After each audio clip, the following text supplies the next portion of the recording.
what's up? Welcome to Philly Talk with MK. It's your boy MK. Just a quick reminder for you guys to hit that subscribe button, hit the notification bell so when I upload and or go live, you'll be instantly notified. Smash the like button for Philadelphia 76ers. And to follow me on Twitter and Instagram down below in the description. If you're not following me on Twitter, you're really missing out. So today, we're reacting to my guy, DJ Eastwood, Running Back Philly podcast. And he is the GOAT. He's the greatest of all time of Philadelphia sports broadcasting on YouTube. He's entertaining, he's knowledgeable, he's got all this characteristics for him to be the GOAT, alright? So the link to his video will be in the description below, and what we're going to be reacting to is Tobias Harris. Should we trade him for Zach Lavine? I say yes, because Tobias Harris's contract is too high, one. Lavine can take the shot whenever you need the shot. He can take it. He's 24, 25 years old, and he averages 24, 25 points. So I'll take that without a doubt. Let's see what my man has to say. And play. With the sudden turnaround and emergence of Tobias Harris's skill set under Doc Rivers, a lot of people are saying it's raising his trade value.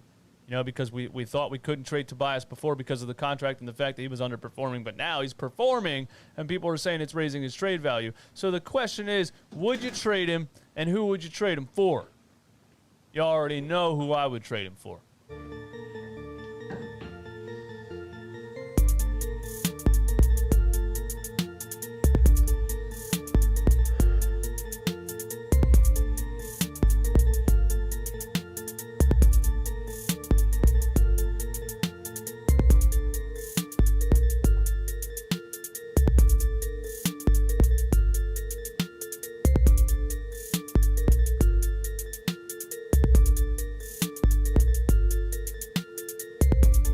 This video is brought to you by the Run It Back Teespring store. Click the link in the description, get all the Run It Back merch, and use the code RUNMY20 for 20% off, like this In Morey We Trust t-shirt, because Daryl Morey came here, and let's call it what it is, changed the franchise for the better, did all the things that were obvious to most of us that were not obvious to the team beforehand, and now we're in a great position.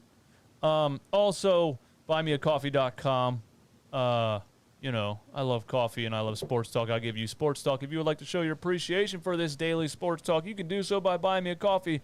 Buymeacoffee.com/runitback. Thank you to Get Stuffed Jersey for the $25 worth of coffee. That's what's up, my man. I appreciate that. And thank you to Jake Epstein for the coffee donation. Also, buymeacoffee.com/runitback. What is good, people? DJ Eastwood here. This is Run It Back. Hit the subscribe button if you're new. 50% of these people don't watch. 50% of these people that watch these videos are not subscribed. I think that's very rude. I'll give you these podcast episodes every single day. I want my subscription. Hit the like button if you like the truth. Hit the dislike button if you're a fraud. Let's get into it. First of all, let's just watch this video. Zach Lavine last night against the Portland Trailblazers with 18 seconds on the clock, up by 1, goes for the dagger. And you can feel free to go ahead and tell me if Tobias Harris can do this. Here's Lavine. 9 to shoot. Late on the clock. Lavine a 3. Oh, stop it. Stop it. There it is. Bring it back one more time. Here's Lavine. 9 to shoot. Late on the clock. Lavine a 3. Oh, stop it. Stop it. Can Tobias Harris do that? Because there's some people out there telling me that they wouldn't trade Tobias Harris for Zach Lavine. There's some people out there saying, what's the hype on Zach Lavine? There's some people out there telling me Zach Lavine is not that great. You're not going to have to give up much to get him, all this kind of stuff. I don't know why this guy is so underrated. I've been saying it for a long time. This dude's an absolute stud, all right, at 25 years old. Can Tobias Harris do that? Tobias Harris, when a game is on the line, because that's the thing. I love the balance of this team, right? And I love the way that it's looking so far, right? And I love the inside-out game, giving the ball to Joel, either going one-on-one or passing out of a double team, all the shooters around. I love that. But people bring up a good point that when it comes down to the playoffs and the game slows down and we're in half-court sets and we're in a close game down to the end of the fourth quarter, do we have that one player that we can give the ball to and say, hey, go win the game? Do we have that player? You know, that Jimmy Butler that won a couple games for us, a couple buzzer beaters when he was here. That player that can take the ball and make something happen and win a game for you. Do we have that player? Is it Tobias Harris? Is Tobias Harris the guy you give to in a one-point game and say, Tobias, go get a bucket?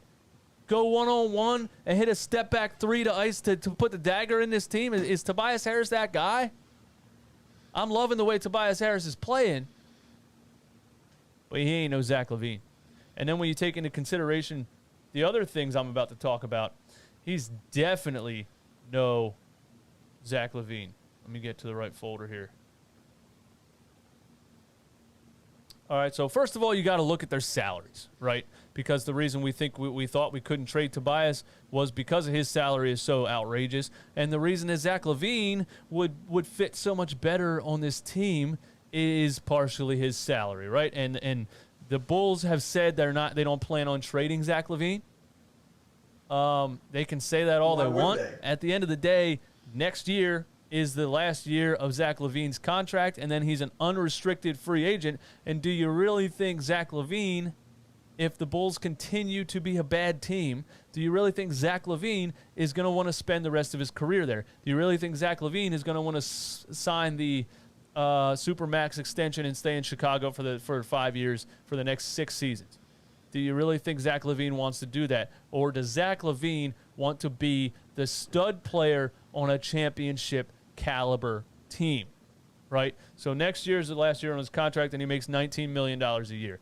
That $19 million, a lot more manageable than Tobias Harris's contract, which is, try not to vomit or stab yourself in the eye when you look at this, but Tobias Harris made $32 million last year. He makes $34 million this year. Next year, at 29 years old, he'll make $35 million. The year after that, at 30 years old, he'll make $37 million. And the year after that, at 31 years old, he will make $39 million in 1 year. That is double the salary of a Zach Lavine. That's one of the major reasons I would make this trade. But it gets even better than that. It's not just that Zach Lavine has a much better contract. It's not just that Zach Lavine is 3 years younger. Let's just look at the stats. Zach Lavine in Chicago. All right. 2018 in Chicago, the year after he was traded there, he averaged 23.7 points per game, 46% shooting, 37.4% from the three-point range. All right. The year after that, last season, 2019, he averaged 25.5 points per game, 45% from the field, 38% from three. This season, he's averaging 23.8 points per game, 44% from the field, 30% from three. His three-point rating dipped a little bit, but we're 6 games into the season. We can't really take those stats, realistically at this point. 2019 and 2018, I'm seeing at 24 years old, he averaged 25.5 points per game. All right. He's 3 years younger than Tobias. What can this kid possibly do by the age of 28 if he's doing that at 23? Tobias Harris stats, just for comparison, 2011 all the way to this season, all right? His field goal percentage is always around 46%. His points per game, we're not going to count the first 2 seasons, rookie, second year, whatever. Orlando, he averaged 17 points per game.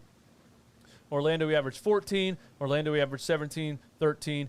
And went to Detroit. He averaged 16, 16, 18 in Detroit. I remember that year. Then he got traded to the Clippers. He averaged 19.3 points per game. Then the next season he played for the Clippers again. That's the season that he averaged 20.9 points per game under Doc Rivers. That's the season we all talk about. That's the Tobias Harris that we all talk about, right? He got traded to the Philadelphia 76ers for Jimmy Butler, and that whole thing went down, and he averaged 18 points a game the rest of the season in Philly. So 20 points per game in L.A., 18 points per game in Philly in the same year because he was going into the Brett Brown coaching staff, and there was a lot of fit issues with Jimmy Butler, and and all those guys on the same team together. So that was something he had to get used to, right? So last season under Brett Brown, again, he averaged 19.6, and this season he's averaging 19.3. Now, we love the fact that he's up around 19 points per game, right? We love that out of Tobias Harris, and the reason we love that so much is because he's being paid like a max player, and he was performing way under the expectations, okay? But even being paid as a max player is 19 points per game the expectations, you know? And the Tobias Harris is a 20-point scorer thing may not even be true. When you look at the stats for his entire career, he only averaged 20 points a game one single time in his entire career. He's a career 16, 15, 17 point per game player. On the team. That, to me, is a nice player to have, but is definitely not an all-star level player, and is definitely not a player that you want to put the ball in his hands and have him go win a game. Especially when you compare it to Zach Lavine, who's 3 years younger and averaged 24 and averaged 25.5 points per game last season. To me, it's glaring. It's glaring that if you were going to trade Tobias Harris, if you think his trade value is going up, and the Bulls were willing to part ways with Zach Lavine, to me, that makes perfect sense. You let me know if you would do it. You let me know in the comments. If you're listening on Apple Podcasts or Spotify, let me know. On Twitter at IamDJ Eastwood. So I went into the NBA trade machine, and I just threw some things together real quick to say, you know, what could you get, or what would you have to give up, or whatever, to get Zach Lavine, and match salaries and that kind of thing for the Chicago Bulls. And the way I'm seeing it, the Bulls would be over the salary. The Bulls will be over the salary cap by $10 million just on Tobias Harris' contract alone. So you got to get the Bulls to throw in some players to match salaries, first of all, right? We can't even really throw in extra players in that trade because Tobias Harris' salary is so high. So I came up with Zach Lavine, Wendell Carter Jr., and Arcidiacono. Correct me on that last name. I know some of you guys that know absolutely everything about everybody are always in the comments like, you said his name wrong. That player didn't do this, or that player plays for this team or was traded back in his whatever.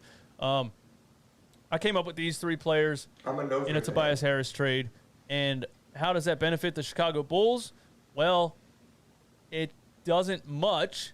But, again, you don't want to lose Zach Lavine for nothing if he doesn't want to stay there, and next year is the last year on his contract. You are getting a player in return. We would have to throw in first-round picks. I mean, there's no two ways around that. We can't just give them Tobias. They're not just going to do that and take Tobias Harris in return. We'd have to throw in first-round picks. So Tobias Harris and 2 first-round picks might get you Zach Lavine. And we're in win-now mode, you know what I'm saying? And the people that don't want to give up picks don't really understand how this thing works. We're in win-now mode. We're not focused on who we're going to draft in the first round next season or the year after that or the year after that. These next 5 seasons are crucial. Our goal is to win a championship within those next 5 seasons. That's why teams trade away first-round picks, because we're not looking at the draft. We're looking at building the best team to win right now. So you throw Tobias Harris and 2 first-round picks for Zach Lavine and a couple players to match salaries. That's what I came up with. You guys give me your opinions in the comments and what you think about that. I do want to respond to a tweet because I was talking about the Sixers and how I believe they can compete with anybody, and that's me personally right now. I believe they can compete with anybody, the way that they're playing, what they've showed me as far as spacing, as far as defense, as far as the overall build of the roster, the shooters around Joel Embiid and Ben Simmons, the level that Tobias Harris is playing. I know I'm talking about trading him for Zach Lavine, but that's because if you add Zach Lavine onto this roster, it's a no-brainer to me. That's a championship-level team for the next 3 seasons if you add Zach Lavine to this team. Yep. If you don't add Zach Lavine to this team, I still think they can get it done. I just think it would be, their chances are less. It would be more of a struggle. They wouldn't be a dominant championship team, but they could win a championship. And somebody on Twitter told me that the Sixers can't beat the Lakers. Actually, shout out to Big Play Slay, who is an Eagles and Lakers fan, which I'll never understand, but you do you, my guy. He said, How does my that Lakers make will sense? easily kill you guys by at least 20 or more if we really wanted to. Like, the Lakers can just beat everybody by 20 points if they really want to. Nah, bro, that ain't going to happen. But anyway, this is what I want to respond to. Justin Horowitz, 3. Thanks for the tweet, man. He said, Lakers are going to kill us, though, to be honest.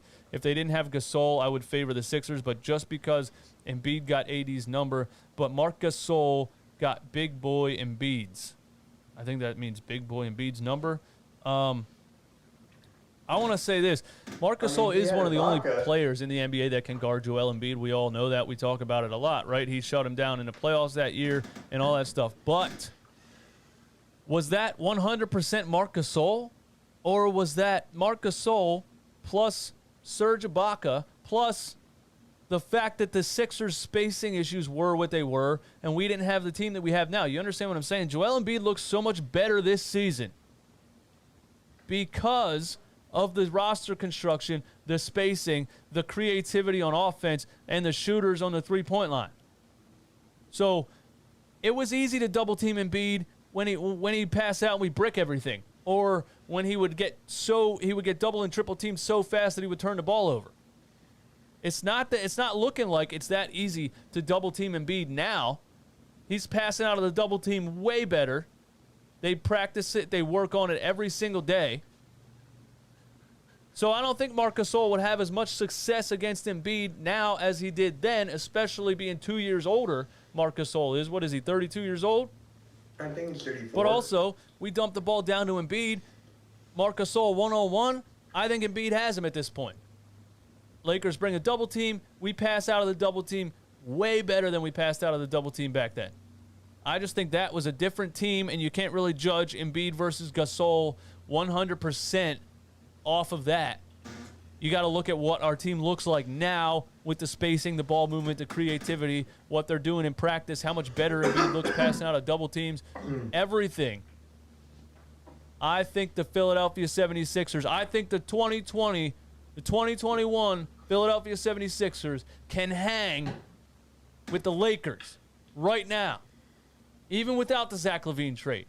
If Daryl Morey would work some magic and make that trade happen, it's a wrap. Book it. Thank you guys for listening to me. My name is DJ Eastwood. This is Run It Back Philly. Hit the subscribe button if you're new. Hit the like button if you like the truth. Hit the dislike button if you're a fraud. Sixers play the Wizards tonight. I don't even care about that game, honestly. I wish they didn't. I wish they just had a night off and then could play the Nets tomorrow. I can't wait for them to play the Nets tomorrow so we can talk about them playing a really, really good team, although you already know what I think about the Nets. Durant's not playing, so we might be 8-1 after the Nets game. Who knows, man? Give me all your thoughts and opinions in the comments. My name is DJ Eastwood. Peace. All right. There we have it. You heard the man. Hit that subscribe button. But anyways, Zach Lavine on the Sixers team, he's the perfect third option. He's the perfect third option. It doesn't matter how we get the bucket. It matters how we get it. It doesn't matter if Embiid scores 25 and Zach Lavine has an off night. If Embiid has an off night, let Ben Simmons get. We'll have plenty of options with Zach Lavine there. I feel like that would be better than Tobias Harris. Let me know in the comments below what you guys think. Subscribe to Running Back Philly. His link will be in the description, and hopefully we'll do work sometime soon. I know you're watching this, bro. I know you're watching this. Hit me up on Twitter. Anyways, there you have it. Subscribe, hit the notification bell, hit the like button for the Philadelphia 76ers, and Run It Back Philly. Follow me on Twitter and Instagram. And yeah, MK out.